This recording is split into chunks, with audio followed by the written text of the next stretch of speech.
오늘 함께 보실 하나님의 말씀은 열왕기하 6장 1절로 7절까지 있는 말씀입니다. 열왕기하 6장 1절로 7절까지 있는 말씀입니다.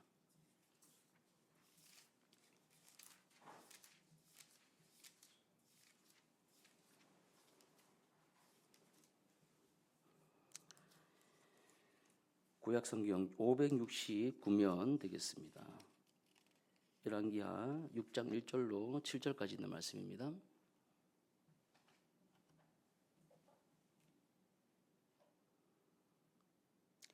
우리가 한 절 한 절 같이 합독하도록 할게요. 같이 봅니다. 선지자의 제자들이 엘리사에게 이르되 보소서, 우리가 당신과 함께 거주하는 이곳이 우리에게는 좁으니 우리가 요단으로 가서 거기서 각각 한 제목을 가져다가 그곳에 우리가 거주할 초소를 세우사이다 하니, 엘리사가 이르되 가라 하는지라. 그 하나가 이르되 청하건대 당신도 종들과 함께 하소서 하니, 엘리사가 이르되 내가 가리라 하고 드디어 그들과 함께 가니라. 무리가 요단에 이르러 나무를 베더니 한 사람이 나무를 벨 때에 쇠도끼가 물에 떨어진지라.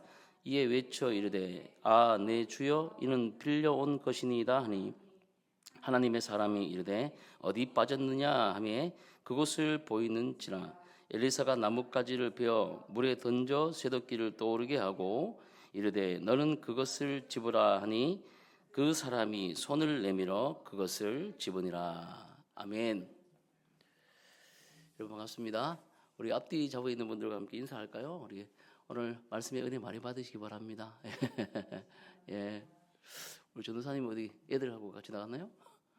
애들 떠들어도 돼요. 예배 드리러 가세요. 좀 더 전화하셔서 문자 주시고.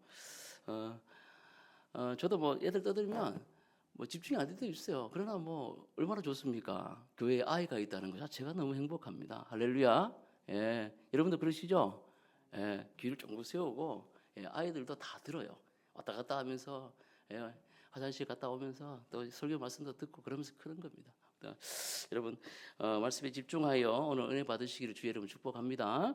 자, 오늘 말씀은 금도끼, 은도끼 얘기하시지 않습니까? 그죠? 그런 좀 비현실적 이야기들, 그런 이야기들이 이제 나오는 것 같아요. 금도끼, 은도끼 이야기 여러분 다 아시지 않습니까? 옛날 착한 나무꾼이 쇠도끼 가지고 이렇게 막 나무를 하다가 연못에 도끼가 빠지는 거예요. 그러니까 이제 갑자기 산신령이 딱 나타나가지고, 도끼사라는 어느 나라이든지 다 있어요. 근데 도끼가 이게 연못에 빠지니까 산신령이 쫙 나타나가지고 갑자기 금도끼를 딱 주면서 이 도끼가 네 도끼냐 하니까, 이 정직한 나무꾼이잖아요. 저 같으면 예, 금도끼 제 겁니다 이럴 건데 그렇게 얘기 안 하고 제 거 아닙니다 이러니까 딱 들어갔다가 다시 은도끼를 딱 주면서 그럼 이 도끼가 네 도끼냐 그러니까 아닙니다, 제 도끼는 새 도끼입니다. 그러니까 이 산신령이 어떻게 합니까? 정직한 이 나무꾼을 복 주면서 그래, 네가 정직하니까 내가 금도끼도 주고 은도끼도 주고 새도끼도 찾아줄게, 이게 줬어요. 이 소문을 들은 나쁜 나무꾼이 어떻게 합니까? 야, 나도 가봐야지. 일부러 도끼 치는 척하면서 일부러 연못에 빠뜨리죠. 또 다시 누가 나타나요? 산신령이 쫙 나타나요. 그래가지고 금도끼가 네 도끼냐 그러니까 그때 뭐라고 합니까? 예, 금도끼가 내 도끼입니다. 그렇게 얘기해서 어떻게 합니까? 야, 이 나쁜 놈아, 너는 너무 거짓말쟁이구나 이래가지고 어떻게 돼요? 여러분 아시는 대로 새도끼까지도 뺏겨버린다. 뭐 그런 이제 전설이 있지 않습니까? 아무튼 여러분 좀 비현실적인 이런 이야기들이 성경에 많이 나와요. 여러분들은 이런 기적의 말씀이 나올 때 여러분 어떤 생각 하십니까? 어떤 생각을 가지나요? 그냥 주시는 이 성경이 주시는 좋은 교훈이 있나 보다, 뭐 이렇게 생각하십니까? 아니면 이솝 우화에 나오는 것처럼 이런 것들을 참 이렇게 극화해 가지고 아주 여 안에서 뽑아내는 이야기들 속에 이런 교훈들을 얻기를 원하는 그런 생각들을 가지고 계십니까? 어떻습니까, 여러분들은? 말씀 그대로를? 아멘. 예, 제가 기다렸던 말이 바로 저 말씀이에요. 여러분 할렐루야. 저와 여러분들은 우리의 신앙이 뭡니까, 여러분? 우리의 신앙은 예수님이 무리로 걸으신 것을 그대로 믿는 거예요. 아멘. 예. 우리 개혁주의 신앙은요, 우리 신앙은요, 하나님이 말씀으로 천지를 창조했다 라는 이 말씀을 액면 그대로 믿는 겁니다. 아멘. 예. 무슨 뭐 거기에 과학적 근거가 어떻고 뭐 우주적인 무슨 논리가 이렇게 아예 필요 있는 게 아니에요. 오늘 금도끼가 아니라 참 이 새도끼 사건 마찬가지입니다. 이 그대로가 우리의 신앙은 바로 뭡니까? 오늘 새도끼가 떠올랐다 하면 그것에 다른 어떤 것을 보는 것이 아니라 떠올랐다는 것 자체를 우리가 그대로 믿는 것이 우리의 신앙인 줄로 믿습니다. 예, 이게 바로 우리의 믿음이에요. 근데 따지고 보면 여러분, 사실 우리가 이 새도끼가 떠오르는 것 자체가 되게 이제 신기한 것처럼 느껴지지만 실제로는 우리가 숨쉬고 지금 살아있다는 거, 이거 자체가 여러분 기적 아닙니까? 저는 날마다 신기해요. 저도 몇 번 이제 수면 내시경을 한 번씩 해보고 그러는데 자다가 제가 혹시 뭐 더 실수할까봐 저도 막 여러 신경을 많이 씁니다만 잠들었다가 눈 뜬다는 거, 지금 이 코로 숨을 쉬고 있다는 거. 그 여러분 저하고 옛날에 아시는 적이 있으신가요? 없으시잖아요, 그죠? 오늘 이 자리에 우리가 예수 그리스도의 이름으로 함께 모여 예배드리고 있다는 거. 할렐루야. 예. 이거 자체가 여러분 새도끼가 떠오르는 그 기적과는 말할 수 없는 기적이라는 사실이죠. 예. 예수를 믿는다는 거. 이거는요 기적 중에 기적인 거예요. 아멘. 예. 우린 그런 기적 가운데 사는 줄로 믿습니다. 저는 그렇게 믿어요. 하나님께는 능치 못할 일이 없는 줄로 믿습니다. 예. 제가 예수 믿었다면, 제가 목사가 됐다면 세상 누구도 다 예수 믿고 다 하나님의 일을 할 수가 있는 거예요. 아멘. 예. 하나님께는 능치 못할 일이 없는 줄로 믿습니다. 중요한 것은 하나님께서 왜 이런 기적을 베푸시냐는 거예요. 이런 기적을 베푸시는 거예요. 그리고 그렇게 기적을 베푸시는 하나님은 지금 어디에 계시냐는 겁니다. 여러분 그런 생각들 안 해보십니까? 성경에 이렇게 도끼가 떠오르는 이런 기적들을 베푸셨는데 내게는 지금 그런 기적을 베푸지 않으십니까? 하나님, 저는 지금 너무 힘들고 너무 고통스럽고 너무 어렵습니다. 하나님, 지금 어디 계십니까? 도끼를 떠오르게 하시고 그 많은 기적들을 베푸신 그 하나님은 지금 어디에 계십니까? 이렇게 얘기할 때가 있다는 것이죠.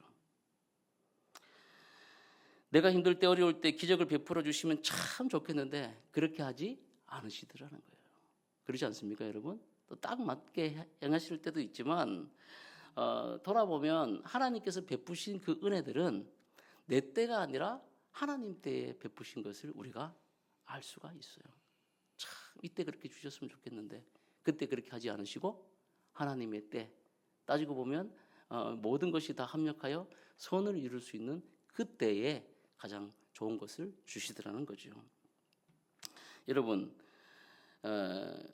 하나님은 숨어 계시는 하나님이신 줄로 믿습니다. 이사야 45장 15절 말씀에 보면 구원자 이스라엘의 하나님이여 진실로 주는 스스로 숨어 계시는 하나님이시니다 라고 고백하고 있어요. 그게 무슨 말씀입니까? 하나님이 뭐 이렇게 숨어서 우리를 뭐 관음증처럼 이렇게 보고 계신 그런 하나님이 아니라 스스로 존재를 감추시면서 우리의 모든 것들을 세밀하게 보시며 역사하고 계시는 하나님이시다라는 사실을 이사야가 선포하고 있다는 거예요. 여러분 믿으시죠? 예. 하나님은 안 계시는 것이 아니라 모든 것을 보고 계시고 함께하고 계시고 지금도 내 삶 속에 역사하고 계시는 줄 믿으시기를 바랍니다. 예. 오늘 말씀을 통해서 저와 여러분이 엘리사 시대에 떠올랐던 이 도끼 사건이 시대를 넘어 저와 여러분들에게도 쇠도끼를 띄우는 역사의 현장으로 주님께서 지금 우리를 초청하고 계심을 믿고 한번 말씀으로 들어가 보도록 하겠습니다. 자, 1절과 2절 말씀을 함께 읽어보도록 하겠습니다. 1절과 2절 말씀이에요. 시작. 선지자의 제자들이 엘리사에게 이르되 보소서 우리가 당신과 함께 거주하는 이곳이 우리에게는 좁으니 우리가 요단으로 가서 거기서 각각 한 제목을 가져다가 그곳에 우리가 거주할 초소를 세우사이다 하니 엘리사가 이르되 가라 하는지라. 아멘. 기독교 역사를 보면 참 신기하고 놀라운 일들이 있는데 그 중에 한 개가 뭐냐면 복음과 신앙은 핍박 속에서 더 강해지고 활성화되더라는 거예요. 초대교회만 보더라도 어떻습니까? 그 많은 핍박과 어려움 그리고 이단의 출현과 같은 그런 복음이 전진하지 못할 여러 환경들이 있었지만은 어떻게 됩니까? 정말 신앙이 순수했어요. 그리고 어떻게 됩니까? 복음이 더 활성화되어 퍼져나가는 것을 볼 수 있습니다. 복음이 급진적으로 전파되는 것을 우리가 역사 속에서 찾아볼 수 있다는 거예요. 그러나 편안하다고 생각하는 그때, 그러니까 313년 콘스탄틴 대제로부터 로마가 국교화되고 난 이후 많은 사람들은 그것이 하나님의 은혜라고 생각했지만 또 많은 역사가들의 평가를 보면 오히려 313년 이후에 기독교가 어떻게 됩니까? 그 순수성을 점점 잃어버리고 십자가의 복음과 예수 그리스도가 점점 퇴색해 되는 것, 혼합되는 것을 우리가 볼 수 있다는 거죠. 세계 기독교 사회도 크리스턴 덴덤, 그러니까 그리스도 왕국, 하나님의 나라라고 불리는 그런 기독교 국가라고 선포되는 그런 중세 시대에 어떻게 됐습니까? 기독교의 성경 말씀이 점점 더 퇴색화되고 성도들은 더욱더 신앙들이 떨어져가고 기복신앙으로 또 이상한 이단과 같은 그런 신앙들이 되어지는 것을 볼 수가 있죠. 저도 예전에 한번 유럽에 이제 이렇게 따라서 이제 가게 된 그런 경우가 있었는데 가면 뭐 딴 구경 없잖아요. 다 뭐 봐요? 교회 구경하잖아요. 그럼 교회밖에 볼 게 없어요. 그래서 봤는데 그 노트르담 성당입니까? 거기 그 교회 거기 갔더니 그 바울의 그 뭐예요? 발가락인 거 코가 닳아가지고 없어졌다고 그러잖아요. 이거 왜 그랬습니까? 여기가 시커먼 거예요. 그래서 왜 그런 거예요? 그러니까 바울의 거기를 만지면 남자아이를 낳는다는 그런 믿음이 갑자기 민간신앙처럼 퍼졌다는 거예요. 그래서 그렇게 올 때마다 그걸 만진다는 거죠. 여러분, 교회가 그런 곳입니까? 12사도들을 세워놓고 뭐 아이콘들을 만들어 놨을 때 그렇게 뭐 스테인드 글라스에다가 그런 성화라든지 그림을 그려놨을 때 그런 목적을 해놓은 게 아니잖아요. 문맹률이 너무 많으니까 이 성경의 이야기들을 그렇게 해놓은 건데 이것이 어떻게 됩니까? 그렇게 우상으로 발전되더라는 거죠. 여러분, 우리 안에도 여러분 그런 일들이 있을 수가 있어요. 교회 안에서 여러분 어떤 자리는 명당 자리고 어떤 자리는 좋은 자리고 어떤 세레모니를 해야지만 하나님께서 우리의 기도를 들어주시고 뭐 이렇게 하는 그런 느낌을 받을 수도 있다는 겁니다. 제가 드리는 말씀은 뭡니까? 세속적이고 기복적이고 이단적인 부분으로 흘러가는 모습들은 오히려 더 핍박과 고난과 어려운 시절이 아니라 살기 편하다고 생각하는 그 시절에 일어나더라는 거죠. 우리 한국 교회사를 보더라도 그렇지 않습니까? 초기 선교사님들이 들어왔을 때 한국 교회가 얼마나 순수하고 또 복음 전파가 일어났습니까? 마가복음이 우리나라 들어오고 또 여러분 성경이 먼저 평안문을 통해서 들어오고 또 이수정을 통해서 여러분 아펜젤러 언더우드 선교사님과 함께 마가복음이 이 제물포 항을 향해서 먼저 들어왔을 때 이 순수한 복음 말씀을 읽고 회심하고 돌아오는 사람들이 엄청나게 많았고 언더우드가 뭐라고 그럽니까? 제가 이곳에 선교하러 복음을 전하러 왔는데 선교 보고 편지에 지금 저는 뭐 하기 바쁘다고 얘기를 해요? 열매를 거두기 바쁩니다. 가는 곳마다 지금 교회 세워야 되고 사람들이 세례해 주세요 그러는 거예요. 와서 목사님이냐고 세례 좀 해주세요. 머리 밀고 막 이러니까 여러분 깜짝 놀란 거죠. 도대체 조선이란 나라에 지금 무슨 일이 일어났느냐 이런 거죠. 일제강점기, 6.25와 같은 민족의 위기 순간에 복음이 더 강해졌습니다. 신앙이 더 순수해졌어요.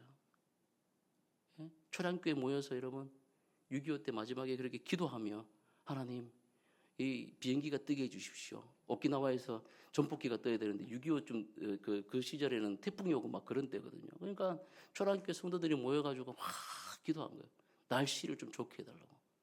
요즘에 여러분 그렇게 얘기하면 젊은이들이 다 웃는 사람 되게 많아요. 하나님 앞에 날씨 좋게 해달라고 기도하고 그러면 무슨 말은 안 하지. 근데 속으로 전부 다 스레드에다 막 적어놔요. 무슨 기독교를 그렇게. 여러분 하나님은 날씨뿐만 아니라 우주를 주관하시는 줄 믿으시기 바랍니다. 예. 신앙이 그렇게 순수하고 여러분 그렇게 복음이 열정적으로 타오른 때가 언제였습니까? 우리나라도 핍박이 있을 때예요. 어려울 때. 그러나 그 이후 한국교회 성도가 많아지고 경제적으로 점점 부유하게 되면서 오히려 복음의 순수성과 예수의 제자, 우리 신앙 말고 예수님이 뭐라고 하셨는지 예수님이 가르쳐 주신 대로 살아가고자 하는 그 예수의 제자가 되고자 하는 그런 운동들이 점점점 없어지고 빛이 발하게 되었다는 거예요. 사랑하는 여러분, 우리는 지금 회개하며 분명 예수님께서 에베소 교회에게 경고하신, 내가 어디서부터 떨어졌는지 생각하라고 하신 그 말씀을 우리 가슴속 깊이 기억하고 또 생각해야 될 줄로 믿습니다. 이런 맥락에서 저는 오늘 말씀을 좀 더 영적인 시각으로 보고자 해요. 엘리야가 활동하던 그 주전 860년에서 800년까지의 시기 말입니다. 오므리 왕조와 아합 왕조와 오므리 왕조, 그때까지죠. 그래서 아합, 아시아, 요람, 예후, 여호아스, 요아스까지의 일입니다. 요시아는 남유다 왕국이고요. 아무튼 극악무도했던 그 아합, 종교의 혼합주의, 그리고 그 아들을, 오늘 본문의 말씀은 그 아들이었던 요람이 제위하던 그 시기였다는 거죠. 성경은 아합보다는 조금 낮게 그 아들을 평가하고 있지만 여전히 그 시대의 심각한 종교 혼합주의, 바알을 섬기고 또 그들이 하나님을 버리지는 않았지만 하나님과 뭘 같이 섬깁니까? 바알과 아세라를 같이 섬기는 이런 종교 혼합주의와, 그리고 외부적으로 아람의 침공으로 여러분 엄청나게 어려움을 겪고 있던 그 시기였다는 거예요. 요단 동편 무역로를 아람이 딱 틀어지고 있으니까 어떻게 됩니까? 곡물과 인력과 그리고 가축들을 약탈해가는 일이 빈번했어요. 그리고 전시 상태가 계속되니까 뭘 못합니까? 농경이 안 되는 거예요. 농사는 여러분 갈멜, 무기또 이런 평야들이 있었습니다. 우리나라 치면 무슨 큰 평야들처럼 김해 평야 이런 평야처럼 큰 평야가 있어요. 근데 이 길랏 고원 지대에서 군사 충돌이 되니까 평야로 사람들이 못 들어가요. 살 수가 없어요. 그렇게 되니까 파종과 이 수확 시기가 깨지기 시작하는 거예요. 그 농사는 망하는 겁니다. 지대 상황을 지금 말씀드리는 거예요. 그러니까 여러분 농사 지어보시면 알겠지만 감자 심을 시기에 감자를 심어야 돼요. 파종해야 됩니다. 그때 못 심으면 뭐 돼요? 감자 못 심습니다. 배추 심을 때 배추 심어야 되는 거예요. 벼 심을 때 벼 심어야 되는 거예요. 그걸 못하니까 농사가 망하죠. 뿐만 아니라 교역이 봉쇄되니까 북이스라엘 쪽에서 해안으로 나가는 그 모든 것을 아람이 다 막아버리니까 어떻게 됩니까? 무역이 안 되니까 물자가 들어올 수가 없어요.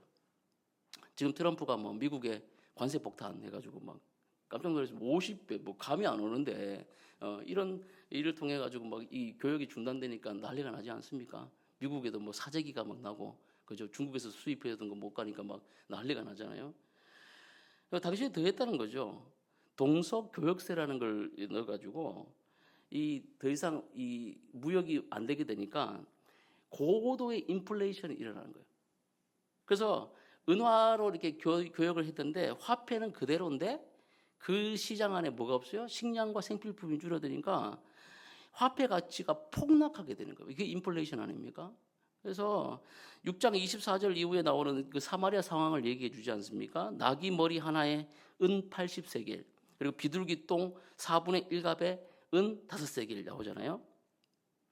물론 거기 이제 비둘기 똥 그랬을 때 이 사람들 똥을 먹나 이러지만 이게 이제 똥이라 했을 때 아마 볶은 콩류나 아니면 야생풀의 씨앗의 이런 일종을 비둘기 똥이라고 불렀다 이렇게 이제 해석하는 그런 해석도 봅니다. 아무튼간에 인플레이션이 너무나도 심해지니까 평소에 맨입이면 살 수 있었던 이런 곡물들을 은 5세겔, 그러니까 한 달치 임금 약 우리나라 돈으로 약 250에서 300만 원 정도 줘야지 이 곡물을 한 대 정도 살 수 있는 정도의 그런 인플레이션이 있었다는 거예요.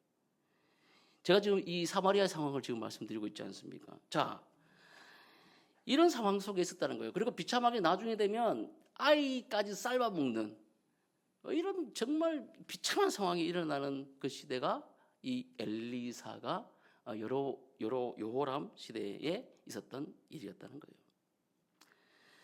자, 이런 상황 속에서 놀랍게도 지금 어떤 일이 일어나고 있습니까? 우리 말씀을 다시 한번 봅시다. 우리 2절 말씀, 6장 2절 말씀 함께 보면 1절 말씀 다시 한번 읽어볼게요. 1절 말씀 시작.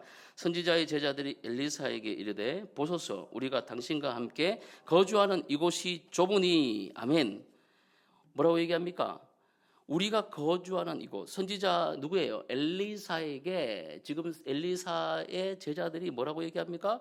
보소서 우리가 당신과 함께 거주하는 이곳이 우리에게 좁다는 말을 합니다. 미루어 보건대 지금 뭐가 좁다는 거예요? 함께하는 곳. 그러니까 기숙생도들이 이 신학생들이 모여 있는 선지 학교라고 이렇게 볼 수가 있겠죠. 그곳이 좁다는 것은 누가 많아졌다는 얘기예요? 선지 생도들이 많아졌다는 얘기를 하고 있습니다. 시대의 상황이 비참하고 종교 혼합으로 지금 이어지고 있고 또 외부적으로 경제적으로 힘들고 정말 비참한 상황이 되어지는 이 시기에 오히려 뭐가 많아졌다는 겁니까? 하나님의 말씀을 배우고 선지자 엘리사의 가르침을 따라 그렇게 말씀대로 살아가고자 하는 사람들이 많아졌다는 거예요. 그런 운동들이 넓어졌다는 겁니다.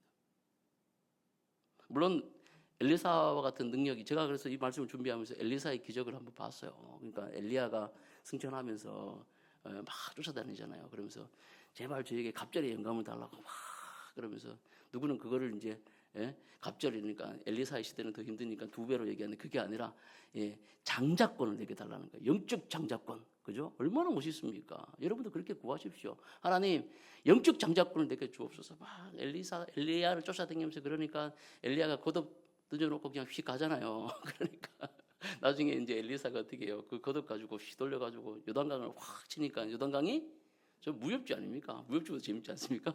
요단강이 확 갈라져요. 그리고 막 자기에게 막 대머리나 놀리는 이제 청년들이, 여기 아이라 나오지만 청년들이에요. 비유들 같은 그런 사람들 막 이러니까 그 사람들을 저주해 버리니까 앙품이 나와가지고 42명을 막 찢어 죽이는 사건이 나오죠. 또 국에 막 이렇게 국이 너무 쓰다고 막 그러니까 거기다가 뭘 뿌려요? 뭐 소금을 뿌리니까 물이 막 국이 달아지는 뭐 그런 역사도 나오죠. 뭐 제가 지금 얘기하는 그런 역사들, 또 수냄 여인한테 가니까 또 뭐 아이가 없는데 갑자기 아이가 생기고, 여러분 놀라운 기적들이 있었지 않습니까? 만약에 최선철 목사가, 제가 만약에 오늘 겉옷을 뿌려가지고 그죠, 저기 서해 바닷가에서 쫙 하면 갑자기 막 그죠, 인천대교 뭐 쫙 갈라지고 소문나면 저한테 배우러 오겠어요, 안 오겠어요? 안 옵니까? 오죠. 줄을 서죠. 여기 뭐 좁아요. 당장 이거 넓혀야 됩니다. 지금 그런 상황이라는 거예요. 그런 상황. 뭐 그것뿐이겠냐마는 그런 엘리사의 능력도 있지만 하나님께서 그 어려운 시기를 통해서 뭘 일으키고 계시다? 말씀의 부흥을 일으키고 계시다. 선지자는요, 기적을 행하는 자가 아니라 먼저 선 알지. 뭘 알아요? 하나님의 뜻을 아는, 즉 하나님의 말씀을 받은 사람이에요. 하나님의 말씀을 받고 그 말씀대로 선포하는 사람이 선지자입니다. 그러니까 말씀 운동이 일어났다는 것을 우리에게 얘기하고 있는 거예요. 아멘. 어려운 시기일수록 여러분, 그런 하나님의 나라의 역사가 나타난다는 겁니다. 여러분, 하나님의 나라는 반드시 역전합니다. 하나님의 나라는 가만히 있지 않습니다. 반드시 도전하고 하나님의 나라는 전진하게 되어 있다는 거예요. 지금 대한민국이 국력은 세계 10위라고 얘기하고 있고 우리 민족의 민주주의 수준이 굉장히 높아졌다고 자평하고 있습니다. 그런데 여러분, 그냥 이 정도의 객관적인 지표 말고 우리의 영적 지표, 우리의 영적 수준은 어떻습니까? 사마리아의 상황과 여러분 똑같지 않습니까? 잘 산다고 얘기하지만, 물론 경제적 상황은 반대로 가고 있지만 우리의 영적 지표는 어떻습니까? 사마리아에 일어났던 이 영적 부흥이 지금 우리 대한민국 땅에 지금 일어나고 있습니까? 저는 그 지표 가운데 하나가, 오늘 선지생도들 얘기했으니까 선지생도들과 같은 신학교에서 그 한번 얘기들을 한번 찾아보고자 해요. 요즘은 누구라도 목회자나 선교사로 나가려고 합니까? 안 합니까? 안 합니다. 안 합니다. 젊은 청년들을 찾아보기 힘든 시대가 되었어요. 오죽하면 교육 전도사님 모셔가기가 하늘의 별 따기처럼 느껴지고 있는 시대예요. 신대원만 어디 그렇습니까? 교회 안에도 여러분 신실하고 거룩한 무리들, 즉 성도들이 참 많았어요. 얼마나 열정적이고 또 마음을 다하고 자기의 모든 헌신들을 내어놓는 그런 헌신과 열정의 성도들이 많이 있었습니다. 뭐 이건 좀 비교할 얘기가 뭐 좀 그렇지만, 조금 열정과 신앙이 있다고 하는 그런 성도들은, 그런 청년들은 대부분 그때 어떻게 했습니까? 목사님 되려고 합니다.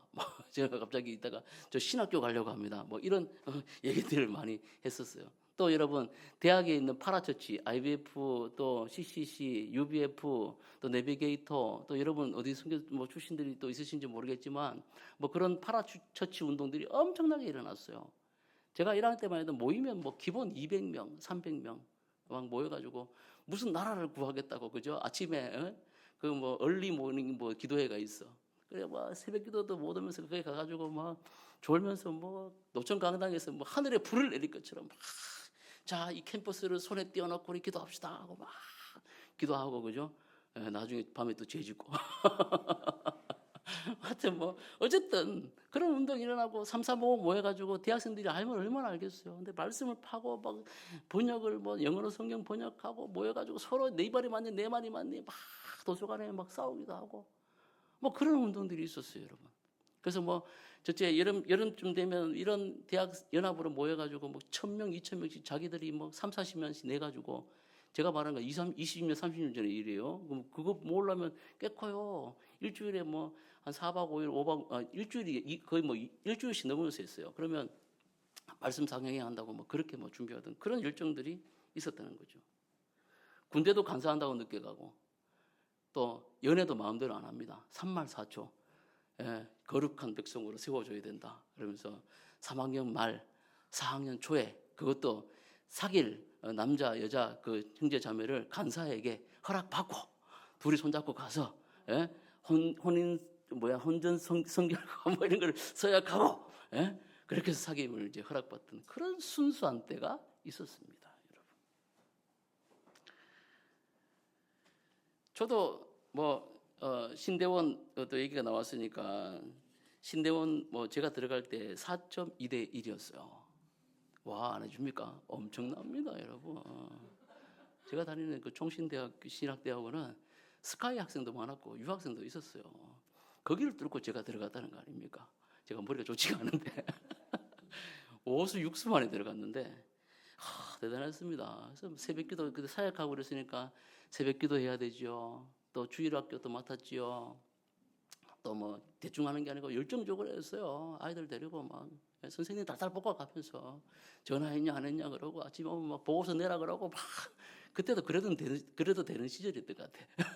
그랬죠. 또 뭐 그 말고도 뭐 여러 가지 사역들 뭐 도서관 해야지, 카페 해야지, 뭐 이런 사역들 다 하면서 또 학교 가면은 거기서 또 대학생 선교한다고 또 뭐 전도해야지. 그러니까 시험이 붙겠습니까 떨어지겠습니까? 우리 아버지 그러시더라고요. 야, 너는 지금 뭐 하는지 모르겠다.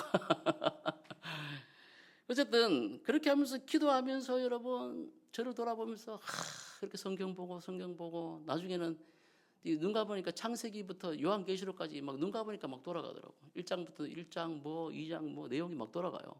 할렐루야. 남의 일이라고 너무 그렇게 얘기하지 마시죠. 자신쯤에 이점 보십시오. 그런 때가 있었어요. 제가 얘기하는 거는 그런 겁니다, 여러분. 정말 우리 순수한 그런 신앙의 때, 열정적인 신앙의 때가 있었다는 거죠. 지도자들 어떻습니까? 당시에 뭐 좀 이따 또 얘기하겠지만 복음의 사연방이었던 목하는 목사님 카랑카랑하게 그렇게 설교하지 않습니까? 한국교회를 향해서 얼마나 여러분 외쳤지 않습니까? 회개를 촉구하고 나중에 그 올림픽 전 경기장입니까? 거기서 부활절 연합예배 때 뭐라고 해요? 주님 이놈이 죄인입니다 하면서 그 막 회개를 외쳤지 않습니까, 여러분? 그런 어른들이 있었어요, 사실. 무서웠어요. 함부로 설교하고 함부로 하다가 이거 야 너 왜 설교 헛소리 하냐 막 이런 얘기 들을까 봐 겁났어요. 그게 한국교회의 수준이었습니다. 전도사가 기도 안 하고 있으면 목소리 안 높이고 있으면 막 뭐라 했어요. 너 그래가지고 무슨 신학교를 가고 네가 무슨 목사가 되려고 그러냐고 그랬어요. 뭐 조인트 까고 그랬어요. 지금 이게 무릎 맞았다는 얘기가 아니라 목회자 가면은 그 회의 때 살벌해요. 너 뭐 하는 놈이냐고 막 얘기하고 도대체 예배를 뭘로 하냐고 얘기하고 뭐 그렇게 얘기했어요. 그런데 여러분 지금 우리의 수준은 어떻습니까? 우리 한국교회 수준은 어떻습니까? 22년도 종신대학교가 미달이 됐어요. 0.94대 1. 다 들어갔습니다. 2023년도에 1.13대 1. 24년도에 1.24대 1. 아무도 이제 목사 안 하려고요. 아무도 목회 지원 안 하요. 저도 요즘 만나면 누가 그래요. 목사님 많이 힘들죠. 힘든데 기뻐요. 솔직히 말씀드리면. 제가 이제 목사 되고 개척하고 나서 재정적으로 뭐 힘들고 있죠. 당연히. 여러분 안 힘듭니까? 재정적으로 다 힘들지 않습니까, 지금? 안 힘들지. 할렐루야. 근데도 하나님 먹이시고 입히시는 건 날마다 경험해요.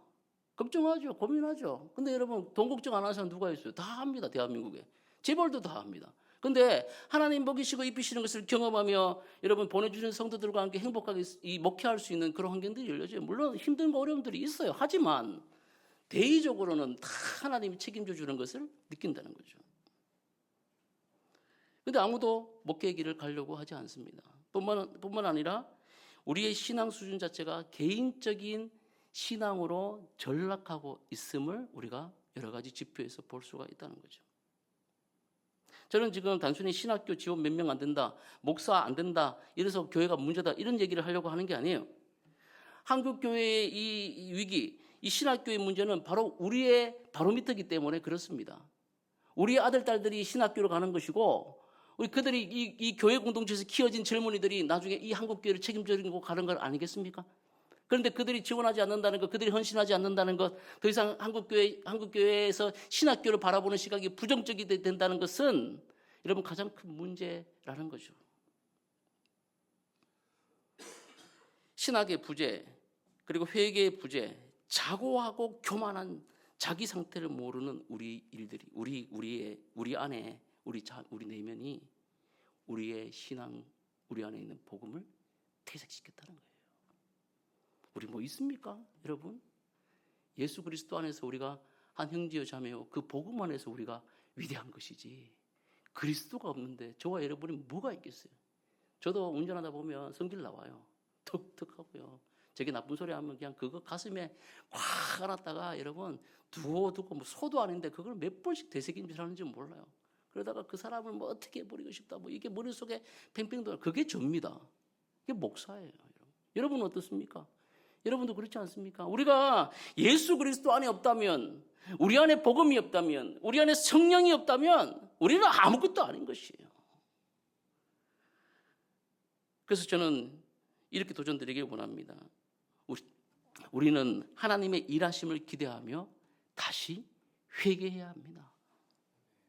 하나님의 말씀의 확장 운동이라는 것이 이 회개의 운동을 얘기하는 거예요. 주의 말씀이 다시 내 마음을 움직이며, 주의 말씀이 다시 내 삶을 적용시키고, 주의 말씀이 다시 나를 거꾸로뜨리며, 주의 말씀으로 인하여 다시 회개하고 고치는 그런 역사가 우리 안에 일어나야 한다는 것입니다. 엘리사가 활동하던 시대와 우리 시대는 닮아 있습니다. 선지 성도들이 늘어났다는 것은 말씀을 사모하며 하나님의 일을 하려고 작정하는 사람들이 많아졌다는 말이기도 하지요. 시대는 비록 어두워져 가지만 오히려 어둡고 혼탁한 세상일수록 더욱더 말씀이 밝고 분명하게 비추어지는 줄 믿으시기 바랍니다. 이런 맥락에서 저와 여러분들에게 이 말씀의 확장이 일어나야 한다는 거예요. 단순히 말씀을 보고 일자 이런 운동이 아니라 이 말씀이 정말 이 말씀이 나를 움직이며 이 말씀이 나의 신앙, 나의 모든 삶의 바로미터가 되고 내 삶의 모든 좌표가 될 수 있도록 주님 인도하여 주옵소서. 예, 사람들의 말에 휘둘리는 것이 아니라 말씀을 보며 하나님을 만나며 이 말씀을 묵상하며 하나님의 지시함을 받고 이 말씀을 기초로 기도할 때 놀라운 생명력이 있는 역사가 우리 가운데 일어나는 것입니다. 이 운동이 우리 가운데 다시 일어나야 한다는 것입니다. 역대하 7장 14절 말씀은 이렇게 얘기합니다. 내 이름으로 일컫는 내 백성이 그들의 악한 길에서 떠나 스스로 낮추고 기도하여 내 얼굴을 찾으면 내가 하늘에서 듣고 그들의 죄를 사하고 그들의 땅을 고칠지라. 아멘. 단순한 말씀이 아니라 우리에게 회개를 촉구하는 이 놀라운 말씀이 말씀 운동 속에서 일어난다는 겁니다. 여러분 말씀을 읽고 계십니까? 말씀을 진지하게 하나님의 말씀으로 듣고 계십니까? 다시 한번 더 여러분 본질로 다시 한번 더 말씀으로 돌아가 여러분의 이 삶 속에 이 말씀을 확장 적용시키시기를 주의 이름으로 축복합니다. 두 번째는 여러분 6장 1절부터 7절까지 읽다 보면 반복적으로 나오는 단어가 있어요. 그게 뭡니까 여러분? 우리 함께라는 것이 계속해서 반복적으로 나와요. 자, 1절 말씀을 보면 우리가 당신과 함께, 2절도 어떻게 나옵니까? 우리가 거주할, 3절도 보니까 당신도 종들과 함께, 4절도 보니까 함께 가니라, 우리가 함께. 뭐 이렇게 함께 가니라는 말씀이 계속 반복적으로 나와요. 그러니까 우리가 함께라는 말이 계속 반복적으로 나온다는 거죠. 물론 반복적으로 이 모든 말씀을 뭐 이렇게 꿰뚫는 것이 좀 무리는 있겠습니다만 분명한 것은 뭡니까? 이 선지 생도들과 엘리사가 뭐였다는 거예요? 함께 있다는 거예요. 함께. 여러분 교회는 공동체입니다. 공동체. 하나님 나라는 우리 함께하는 나라임을 잊지 마시기를 바랍니다. 예수님도 여러분 제자를 부르시면서 그들과 함께 뭐 하셨어요? 동고동락 하셨습니다. 동고동락. 그리고 초대 교회들도 보십시오. 예수님이 승천하시면서 마가다이락방에 모였던 200여 명의 그 문도들에게 이 성령이 임함으로 말미암아 어떻게 됐습니까? 성령 충만한 무리들이 모여 바로 주님의 교회를 이루었잖아요. 근데 그들이 어떻게 했습니까? 함께 했습니까? 함께 했습니다. 함께 예배하고 함께 떡을 떼고 함께 여러분 활동했다는 것이죠. 성령이 임하심으로 성령 충만한 이들이 모인 것이 교회가 되었고 이 교회는 바로 함께하는 공동체였다는 거예요. 여러분 제가 가만히 생각해 보니까 예수님도 혼자 하셨으면 되게 편하셨을 것 같아요. 제 말을 알고 끄떡하시는 분들은 뭔가 해보신 분들입니다. 예? 혼자 하면 편합니다, 여러분. 얼마나 편한지 몰라요. 혼자서 그냥 하면 편하죠. 뭐 이렇게 국방 주문하고 뭐 하고, 예? 하면 제일 편해요. 근데 여러분 제자들과 꼭 함께 하십니다. 오병이어 기적만 봐도 여러분 그렇지 않습니까? 굳이 제자들 불러가지고 얘기하니까 빌립이 뭐라고 해요? 이거 돈 줘가지고 사오라 해도 주님 어디 가서 사오겠습니까? 이거 못 먹입니다. 막 이런 이상한 소리나 들으셔야 되고 계산 빠른 소리들. 또 혼자서 이렇게 예수님 기도 쫙 하시고 짜잔 이러면 다 손에 뭐가 있어? 빵과 여러분 물고기 있을 거 아니에요. 예수님 신인데 하나님이신데 얼마나 편해요. 근데 굳이 제자들에게 니들이 줘라 하면서 말 안 듣는 그런 것들을 와가지고 막 또 떼주면서 뭐 불평불만 많이 했을 거 아니야. 저는 뻔해요. 아마 그 입술 속에 뭐 감사가 있을 잘 모르겠어요. 아무튼 막 이렇게 나눠주면서 뭐 그렇게 했을 거 아닙니까? 또 최후의 만찬 때도 여러분 굳이 나귀를 풀어오라고 얘기하실 필요 있어 없어요? 없죠. 예수님이 나귀 보고 오라 그러면 오는데 그럼 누구 시켜요? 제자들 시켜가지고 가서 누구 만나가지고 얘기할 거 가르쳐주고 그렇게 하시잖아요. 하나님 나라를 보여주신 겁니다. 뭐 성경에 이것뿐이겠습니까? 예수님이 행하신 모든 일들을 보면 기도하러 따라 한적하신 곳에 가는 것 빼고 제자들과 늘 함께 계셨어요. 풍랑이는 바다 속에도 함께 계셨고 예수님이 그 어려운 순간마다 다 예수님은 함께 하셨다는 거예요. 예수님은 하나님 나라의 함께 하심을 보여주셨습니다. 부족해 보여도 함께 하는 것이 바로 예수님의 방법입니다. 그래서 교회가 교회됨을 얘기하는 그 교회의 속성 가운데 하나됨, 거룩성, 그다음 보평성, 사도성이라는 게 있어요. 이 네 개의 속성 모두 다 공통적으로 가지는 것이 뭡니까? 그 안에 그리스도 안에서의 공동체성을 가지고 있다고 얘기를 하는 거예요. 공동체가 있으니까 하나 되는 거죠. 공동체가 있으니까 거룩한 겁니다. 또 공동체가 있으니까 보편적으로 함께하는 겁니다. 사도성 뭡니까? 바로 그 안에서 함께 떡을 떼고 기도하고 예배하고 성찬과 애찬의 식사들을 하고 함께 울고 함께 웃고 함께 아파하고 그게 여러분 뭐라는 거예요? 교회라는 거예요. 교회라는 거예요. 그게 주님의 몸이라는 겁니다. 함께할 때 부족해 보이지만 놀라운 일이 생기는 겁니다. 5천 명이 먹고 7천 명이 먹고 가나의 혼인잔치에 기쁨이 넘치는 그 포도주가 기쁨이 넘치는 저도 포도주 한번 마셔보고 싶습니다. 주님 나중에 천국 가면 그 가나의 혼인잔치 포도주 저도 한 잔만 주십시오. 해보고 싶어요. 귀신을 쫓겨가고 병자가 나오며 영혼이 돌아오는 기적을 체험하는 거 여러분 어떻게 해요? 함께 할 때 우리가 볼 수가 있다는 거죠. 이 설교를 준비하면서 더 사랑의 교회 이인호 목사님 설교를 이렇게 한번 듣게 됐는데 뭐 그런 얘기를 하시더라고요. 그래서 한국 교회 복음주의 4인방 목사님이 있습니다. 누구냐면 옥한음 또 하용조 작고하셨죠. 또 소천하셨는데 이동원 목사님 살아계시고 홍정길 목사님 남서울 은혜교회 이 네 분이 한국교회 복음주의 4인방이라고 얘기하시는 분들이에요. 그래서 뭐 그분들 이야기를 쭉 하는데 그렇다. 내가 복음에 대해서 깨닫는 그런 순간이 있었습니다. 근데 이렇게 얘기를 하시더라고. 뭐 처음에 이분들 네 분이 모여가지고 참 한국교회 위해서 위대한 일 많이 하셨잖아요. 코스타도 이분들 때문에 생겼죠. 또 뭐 연예인 사역도 이분들 때문에 생겼죠. 북한 사역 뭐 말할 수 없는 일들이 이분 때문에 생겼는데 들어보니까 처음부터 그 일들을 위해서 모인 게 아니시더라고. 처음에는 오카노 목사님하고 이렇게 모여가지고 좋으니까 서로 이렇게 불러서 교단은 다르지만 다 불러서 이게 모였대요. 나이가 누가 제일 많냐면 오카노 목사님이 제일 많으신 거예요. 그래가지고 나이 많은 사람, 나이 많으신 분 위주로 이렇게 간다고 해가지고 오카노 목사님 뭘 좋아하셨냐면 곰탕을 그렇게 좋아하셨어요. 그래서 서초동에 맨날 곰탕 먹으러 간 거예요. 가서 앉아가지고 목사님들끼리 모이면 뭐 합니까? 얘기할 게 없어요. 저희 아버님도 그런 얘기 하시더라고요. 맨날 어디 해외여행 가도 농사 짓는 사람들은 맨날 농사 짓는 얘기한다고. 우리 목사들은 뭐 얘기합니까? 모이면 교회 얘기, 성도 얘기밖에 할 게 없어요. 맨날 그 얘기하는 거예요. 그래서 뭐 얘기 먹으면서 뭐 속썩인 얘기, 교회 얘기 막 곰탕 먹으면서 하다가 뭐 그 안에서 뭐가 이루어지는 거예요? 교제가 이루어지고 함께 하다 보니까 그 안에서 우리 뭐 이런 것도 해보면 어떨까? 이래가지고 유학생 선교 코스타가 생겨나고, 예. 그 안에서 이렇게 하다 보니까 뭐 제자 훈련, 뭐 컨퍼런스 이런 게 생겨나고, 또 그 안에서 연예인 사역들이 생겨나고, 북한 선교 사역이 생겨나고, 뭐 이렇게 됐다는 거예요. 놀랍지 않습니까, 여러분? 예.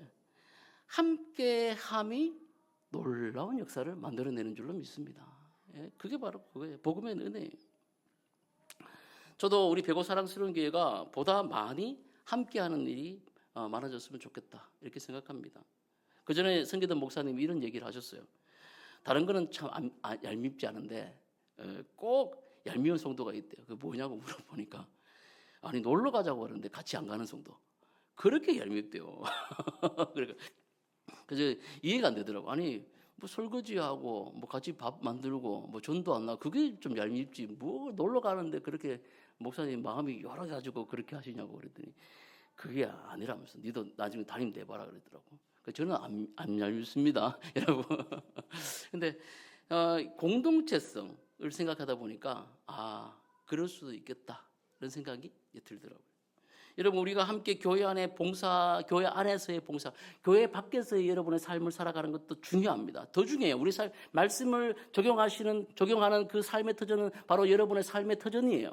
맞죠? 그러나 여러분 더 중요한 건 그만큼 중요한 것이 무엇입니까? 교회 안에서 봉사하는 거예요. 밥 먹는 거, 함께 청소하는 거, 전도하는 거, 서로 돌보는 거, 서로 우리가 만나서 서로 교제하는 거 있지 않습니까? 이것도 개인의 삶에 집중하는 것만큼 중요한 일이라는 것을 잊지 마시기를 주의 이름으로 축복합니다. 대단히 중요한 일이에요. 그래서 우리의 신앙은 우리 함께함으로 균형을 잡아가야 된다는 거예요. 내 혼자만 잘하면 되지. 내 삶에 적용하면 맞죠. 그러면서도 우리 공동체 안에서도 균형을 잡아가야 된다는 거죠. 초기 선교사님들이 우리나라에 오셨을 때에 한국 교회 성도들과 엄청나게 함께하기를 원했습니다. 물론 미션 스테이션을 지어가지고 그들이 그 마을을 짓고 또 이렇게 선교하러 갔다 오시기도 했지만 중요한 것은 뭡니까? 이들의 이름만 봐도 우리가 알 수 있다는 거예요. 언더우드, 그죠? 또 마포 사무엘 마펫 같은 분 이름들을 어떻게 바꾸면 모든 선교사님들 다 이름을 바꿨어요. 한국식으로 원두우, 마포 삼열 이렇게 한국식 이름을 바꾸지 않습니까? 예, 이름만 바꾼 게 아니라 함께 살아갔다는 거예요. 또 제가 한 번씩 말씀드리지만 헐버트 선교사님 같은 분은 우리보다 한글을 더 사랑하시는 분입니다. 그리고 1907년 고종의 그 특사를 받아가지고 세계 만국회의 때 이 나라의 국권 찬탈을 막기 위해 이휘종, 이준 또 이상설 같은 분들을 일제가 못 가게 막는데 그걸 다 뚫어가지고 막 중국으로 돌려가지고 이렇게 갈 수 있도록 길을 열어주신 분이 누굽니까? 바로 헐버트 선교사예요. 그냥 복음만 전하면 되고 말씀만 전하면 되지. 뭐 교회만 오면 되지. 뭐 이 정도가 아니라 우리와 함께했던 그 선교사님들임을 우리가 알 수 있다는 거죠.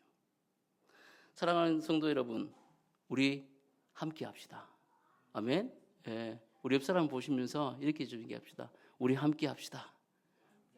예, 참 어색하죠. 우리 함께 합시다. 자, 우리 4절과 5절 시간이 조금 빨리 말씀을 드리지 않을게요. 4절과 5절 한번 봅시다. 시작. 드디어 그들과 함께 가니라. 무리가 요단에 이르러 나무를 베더니 한 사람이 나무 벨 때에 쇠도끼가 물에 떨어진지라. 이에 외쳐 이르되 내 주여 이는 빌려온 것이니이다 하니 문제가 발생돼요. 주의 사역을 하다가 뭐가 빠집니까? 도끼가 물에 빠지는 일이 발생됩니다. 이들은 분명 뭐 했습니까? 자기 돈 벌려고 했습니까? 아니죠. 뭐 하려고 했어요? 예, 그 선지학교를 넓히는 일을 하려고 했던 거죠. 기숙사 확장하다가 일이 벌어진 거예요. 당시에 여러분 쇠도끼가 빠졌다는 것은 엄청나게 큰 사건입니다. 이 쇠도끼가 연장 중에 가장 좋은 연장이었거든요. 그러니까 철이라는 것이 희소하던 시절이었어요. 이스라엘 안에 이 철도끼 가진 사람들이 많이 없었습니다. 지금으로 치면 뭐 이 불도저 뭐 좀 비싼 거 있잖아요. 장비 비싼 거. 그런 거 여러분 가진 사람들이 많지 않잖아요. 집마다 있는 게 아니잖아요. 그런 거였다는 거예요. 옛날에 도랑목강 자동차 있는 그 집이 몇 명 없듯이 마찬가지라는 거죠. 근데 어떻게 해가지고 선지학교 빨리 좀 잘 지어보려고 잘 되는 도끼니까 한번 빌려온 거예요. 잘해보려고. 그래서 주의 일 좀 잘해보려고 그거 빌려가지고 안 된다는 거. 너 이거 잊어버리면 큰일 난다. 이거 얼마짜리인지 알지? 이거 이스라엘 하나밖에 없어. 뭐 이렇게 해가지고 빌려온 건데 그거를 하다가 뭐 했어? 물에 빠져버린 거예요. 엄청나게 이거 큰일입니다. 당시 제자 신학교에는 돈 있는 사람이 있어요, 없어요? 없어요, 여러분. 다 빈궁합니다. 근데 이 엄청난 큰 거를 잊어버렸으니 지금 빚을 져야 될 판이고, 또 빚을 진 사람이 빚을 못 갚게 되면 다 뭘로 전락합니까? 노예로 전락할 수밖에 없는 그런 환경이 있어요. 아니 주의 일 좀 잘해보려고 이렇게 했는데 뭐로 됐어요? 갑자기 졸지에 내 식구들까지 다 뭐가 노예될 판이니 이거 정말 큰일 난 거 아닙니까? 참 여러분 주의 일을 하다가 낭패를 보는 경우들이 참 많습니다. 그렇지 않습니까, 여러분? 일이 일어나요. 제가 아는 목사님, 배만수 목사님이랑 우리 교회 이제 설립을 또 지원해 주셨던 그 목사님, 제가 또 그 교회에서 한 5년간 이렇게 목사님 섬기면서 있었는데, 그 목사님이 시흥에서 이제 처음 이제 개척을 하신 거예요. 고추밭에다가 밥 빌려가지고 거기 이제 천막교회 세우셔가지고 이제 시작하신 목사님인데, 이제 천막을 이렇게 딱 짓고 십자가를 딱 올리는 날이었어요. 십자가를 올리려고 나무 십자가 이제 크게 해가지고 이제 다 올리고 이제 밑에서 한 명이 이게 잡아주고 있고 이제 십자가 딱 올리고 있는데 나무 십자가 좀 크잖아요. 딱 올리고 있는데 갑자기 위에서 실수를 하면서 십자가가 떨어지면서 이 정수리 밑에 있던 사람 정수리를 콱 맞아버린 거예요. 야, 여러분 십자가 세우다가 이게 은혜가 됩니까 안 됩니까?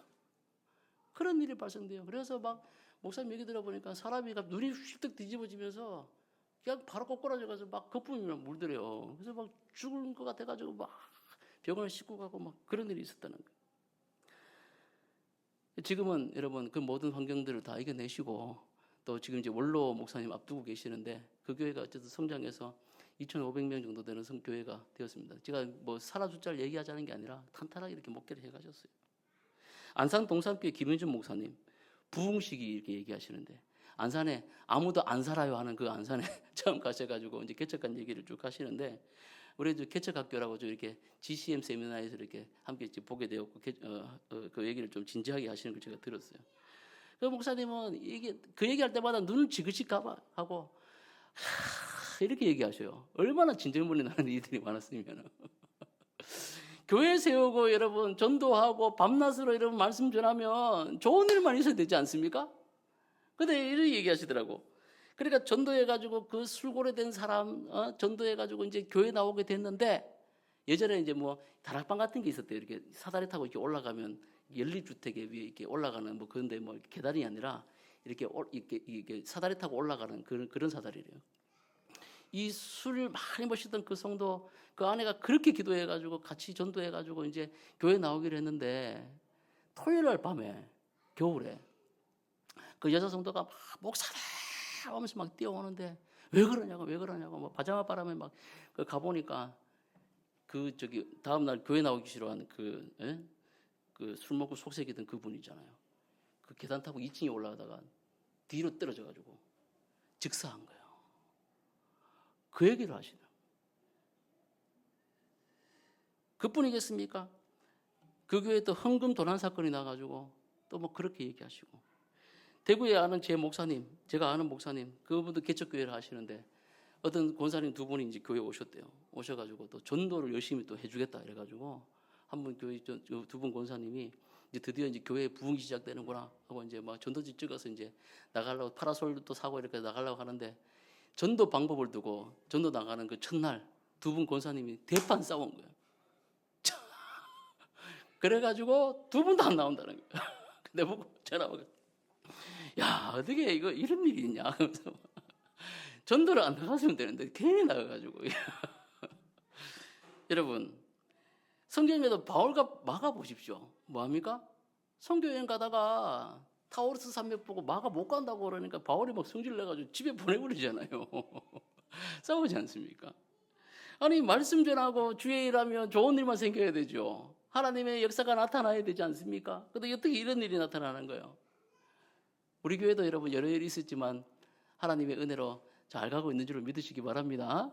예, 여러분 그런 거예요. 여러분 분명한 건 뭡니까? 우리 안에 타락한 본성이 있다는 것을 잊어서는 안 된다는 거예요. 우리가 성화를 밟아가는 사람들이지 완성된 사람들이 아니라는 것을 여러분 분명히 아시기를 주의 이름 축복합니다. 예, 이미 구원받았어요.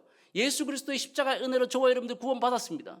그럼에도 불구하고 아직까지 구원이 완성된 건 아니에요. 주님이 오시는 그날까지 우리는 계속해서 우리의 우리의 내면에 있는 악한 영들, 악한 것들과 싸워야 되는 거예요. 그게 바로 뭡니까? 성화라는 거예요, 성화. 성령께서 여러분을 이기게 하실 줄로 믿으시기 바랍니다. 예. 결단하시고 입에 재갈을 물리십시오. 마음에 여러분 자물쇠를 채우세요. 생각에 여러분 다른 것으로 확산시키는 것을 막으시고 꺾어버리십시오. 말씀으로 여러분의 머리를 정화시키십시오. 그렇게 하지 않으면 날마다 우리는 성화하다가 성화를 밟아가지도 못하고 날마다 죄성에 의해 가지고 끌려당기다가 주님 오시는 그날 맞이하게 될 수밖에 없어요. 또 하나는 뭡니까? 아직까지 이 땅에 곤충곤세 잡은 자 곧 마귀의 일을 하나님이 뭐 하시고 계시다? 예, 방치가 아니고 허용하고 계시다라고 봐야 되는 거예요. 아멘? 예, 아직 완성된 게 아니에요. 그래서 일정 부분 하나님께서 그 부분을 악한 세력들을 이용하고 계시는 거예요. 그래서 주님의 교회를 깨우시고 성도들을 깨우시는 거예요. 그래서 어떻게 하십니까? 하나님 우리에게 아픔을 주시고 패배를 주시는 분이 하나님이 아니시라 하나님의 뜻을 보다 분명하고 명확하게 알 수 있는 뭘 주신다? 믿음을 주시는 분이 바로 하나님의 뜻이라는 거예요. 그래서 우리는 분명히 그것을 알아야 된다는 겁니다. 에레미야 29장 11절 말씀 이렇게 얘기합니다. 여호와의 말씀이라 너희를 향한 나의 생각을 내가 아나니 평안이요 재앙이 아니니라. 너희에게 미래와 희망을 주는 것이니라. 아멘. 예, 하나님의 마음은 이런 거란 거예요. 마지막으로 여러분 쇠도끼가 뜨는 장면입니다. 우리 6절과 7절입니다. 시작. 하나님의 사람이 이르되 어디 빠졌느냐 하매 그곳을 보이는지라 엘리사가 나뭇가지를 베어 물에 던져 쇠도끼를 떠오르게 하고 이르되 너는 그것을 집으라 하니 그 사람이 손을 내밀어 그것을 집으니라. 아멘. 우리 하나님은요 정말 세밀하게 보시는 하나님이십니다. 서두에 말씀드린 대로 숨어 계시며 모든 것을 보고 계시는 분이 바로 우리 하나님이세요. 하나님은 크고 광대하시죠. 온 우주를 지으셨습니다. 태양과 모든 만물을 지으 얼마나 광대하신 분입니까? 동시에 우리 작은 우리의 마음속까지 살피시는 세밀한 분이심도 믿으시기를 바랍니다. 하나님 편에서 그거 뭐 쇠도끼 하나 빠진 게 뭐가 대수겠어요? 예? 그것 떠오르는 게 빠르겠습니까? 아니면 아예 왕국 몇 개를 세웠다가 들었다가 놨다가 왕을 들었다 놨다 하는 게 인간편에 더 설득이 빠르겠어요. 그러나 여러분 중요한 것은 뭡니까? 하나님은 큰 하나님이시자 세밀하신 분이라는 게 바로 이 도끼를 빠뜨린 이 제자생도 하나의 마음에 하나님 집중하고 계시다는 거예요. 선지생도가 절규하고 있지 않습니까? 아, 네 주여 이거 빌려왔습니다. 아 주님 이거 빌려왔어요. 어떻게 해요 이거 빌려왔어요. 아까 쇠도끼 같이 얘기했잖아요. 제가 벤츠 그 비싼 거 빌려와가지고 좀 잘해보려 성도 태우고 잘해보려고 하다가 벤츠 제일 비싼 거 얼마예요? 그냥 막 벽에다가 그냥 박아가지고 지금 문짝 하나에 몇 천만 원인데 두 짝 해가지고 막 3억을 갑자기 제가 물어내야 되면 제가 이거 내가 빌려왔는데 어떻게 해야 돼? 어떻게 해야 돼? 이거 3억 차라리 내가 도망갈까 어떻게 할까? 뭐 이럴 거 아니에요, 여러분? 예? 없는데 지금 수중에 지금 몇백도 없는 사람이 매덕이 무슨 말이야 지금? 예? 그런 거예요 지금 감이 안 오세요? 여러분 그런 상황이라는 거예요. 아, 네 주여 이거 빌려왔어요. 이거 어떻게 해요? 절규하는 거예요. 절규. 하나님이 그거를 뭐 하고 계시다? 보고 계셔요. 그래 걱정하지 마. 내가 건져줄게. 걱정하지 마. 내가 보고 있어. 걱정하지 마. 이게 우리 하나님이시란 거예요. 모른 척하지 않습니다. 야 네가 빌려왔으니까 네가 처리해라 이게 아니라 하나님이 어떻게 합니까? 내가 책임져줄게. 걱정하지 마.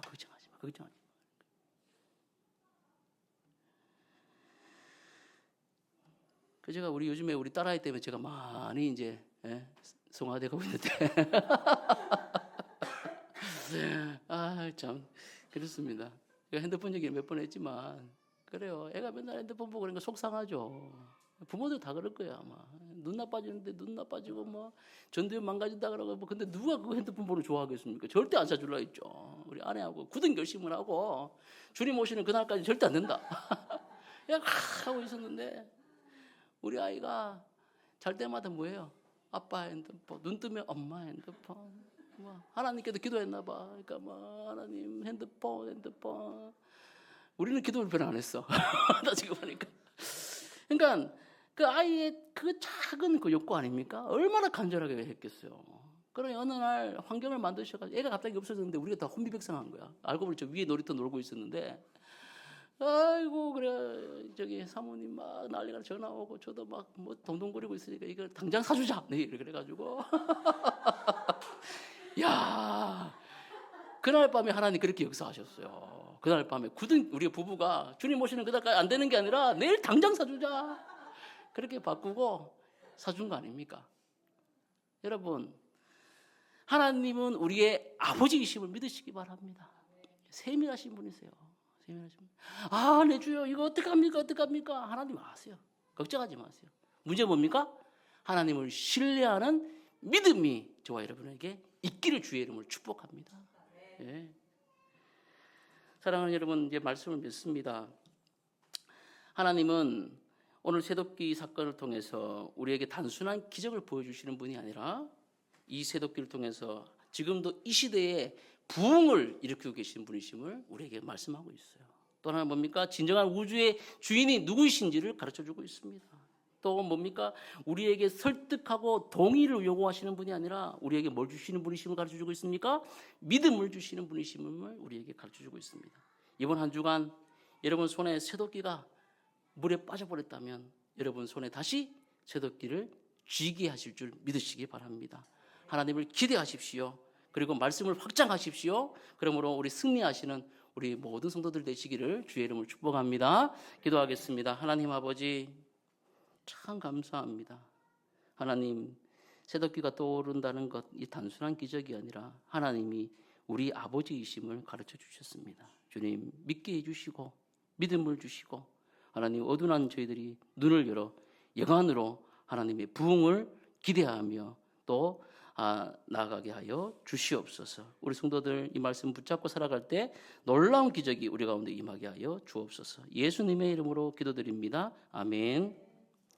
영상을 보시면서